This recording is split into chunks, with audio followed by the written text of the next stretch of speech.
Back with another one. Today I'm going to give you a quick review and a few of my thoughts on The Fire Inside.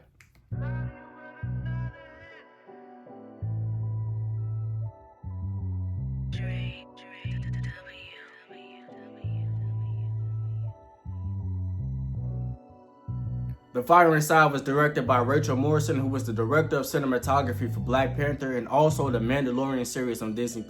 Seems like this is her first feature-length film and also her first biopic film. She's covering a pretty interesting story, so let's jump right into it. The Fire Inside stars Ryan Destiny, who portrays Olympic gold medalist Claressa Shields, and Brian Tyree Henry, who portrays her coach Jason Crutchfield. Based on the trailer, this movie caught my attention right away. It seemed like one of those authentic, inspirational type movies. Although I've heard of Claressa Shields before, wasn't too familiar with her journey and her achievements. And this movie being based on a true story, that type of stuff always draws me in. So I just wanted to take the time to learn something new. To give you a brief synopsis of the film, The Fire Inside sheds light on the story of Claressa T-Rex Shields, a boxer from Flint, Michigan who trains to become the first woman in her country's history to win an Olympic gold medal in the sport of boxing.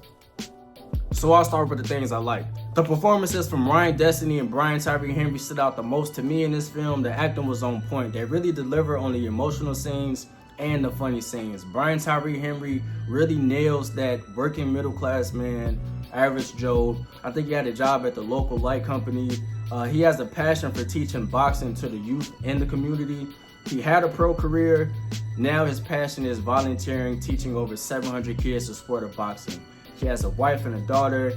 Nothing flashy. He's not a rich, no luxurious lifestyle. He's just doing the best he can to provide for his family. And he really nails that look and that role in this movie. So bravo. He sees this little girl who jogs to the gym every single day and realizes that she's serious about boxing, so he decides to give her a chance. Ryan Destiny is full of passion and drive, and their relationship starts off as the coach-student type of thing, then it gradually flows into the father-daughter-like dynamic. Ryan and Brian both displayed a wide range of emotions in this film, and they both showcased their acting chops. Like, they did good. It felt good to see something positive for a change, like he speaks life into her, confidence, self-belief. There was a lot of impactful moments in this movie, a lot of stuff that made you feel something, that grit, that grind, and that perseverance. And everything isn't going to be easy. Sometimes you got to fight for what you want, I want to speak on the predictability aspect of this film. So it's two things. So based on the trailer and what I've said so far, or if you've seen the movie, you got a pretty good idea how this movie goes. So someone is interested in boxing, they start to get trained, they get to the moment, now they lose, now you got to go back, train harder, get back to the big moment, and now you win, Rocky type shit. That's pretty much what happened from the beginning to the middle. After she wins the gold medal, I end up looking at my phone and it's like, man, there's about an hour left. Like, where are they going to go from here?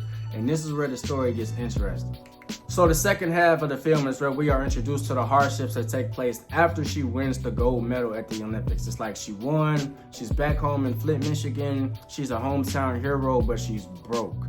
The reality of life starts to set in as she finds out in real time the difficulty in finding sponsorship and endorsement success. Like, the second half of the film is where the story really picks up for me. Ryan and Brian now are up against the real fight. See, at that time, women's boxing or women's sports in general wasn't as popular as it is today, and a lot of companies that Brian would reach out to would just flat out tell them, like, women's sports is difficult to sell, it's difficult to market. They wanted to change Claressa's personality and her image, and that was just something that was against her beliefs. So after having this enormous victory in the Olympics, she now has to find a sense of victory within herself. She feels the Olympics didn't do right by her, and now her and her coach go on a journey of fighting for proper compensation and treatment for Olympic gold medal winners. It's not fair for Michael Phelps to be on the cover of a Wheaties cereal box, and she can't even get a call back. Where are her sponsorships? Where are her endorsement opportunities? Where are her deals and contracts? Where's her money? She's the first woman ever to win a gold medal in the sport of boxing, and she's broke. Y'all bogus. So the second half of the film tackles that. Like I said, the first half of the film is kind of predictable. You kind of know what's going on or what's going to happen. But the second half of the film, to me, that's where it got interesting. That's like, okay, where is this going? I feel the pacing of certain parts of this movie will possibly be a con for some people that watch it. There are a few subplots that feel a bit rushed. as well as relationship dynamics between certain characters. There's a clash between certain characters in this movie. You can definitely feel the tension rising, and then next time you see them, they're together and everything is good, and we didn't get to see how that situation got resolved. Also, in the beginning, there's a subtle hint at a specific traumatic experience regarding Claressa. If you peep it, it's one of those things where you could put two and two together like, okay. Now, she later confirms that thing that happened, but I don't know, guess thinking now maybe they didn't have the time to fully dive into each traumatic thing that happened in her life.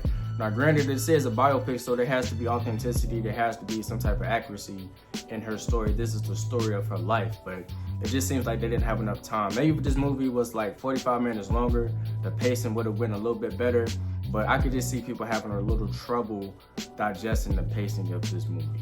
If I had to rate and categorize The Fire Inside, I would probably give it a 7 and put it in the it's worth a watch category. All in all, The Fire Inside was a pretty decent movie. It had its pacing issues, but overall, it was pretty solid. Great performances from Ryan Destiny and Brian Tyree Henry. I feel like this movie is a sleeper. Like, it didn't really get too much marketing, and it might fly by you if you didn't know anything about it. But overall, it was worth the watch. It was pretty decent. Got a couple fun facts for you. Claressa Shields is the first person ever, male or female, to win 2 back-to-back gold medals at the Olympics. And to this day, Claressa Shields remains undefeated in her professional boxing record. Yup, and those are my thoughts on The Fire Inside. If you've seen it, let me know what you thought about the film in the comments. As always, thanks for watching, thanks for supporting me. Please don't forget to like and subscribe, and I will see you on the next one.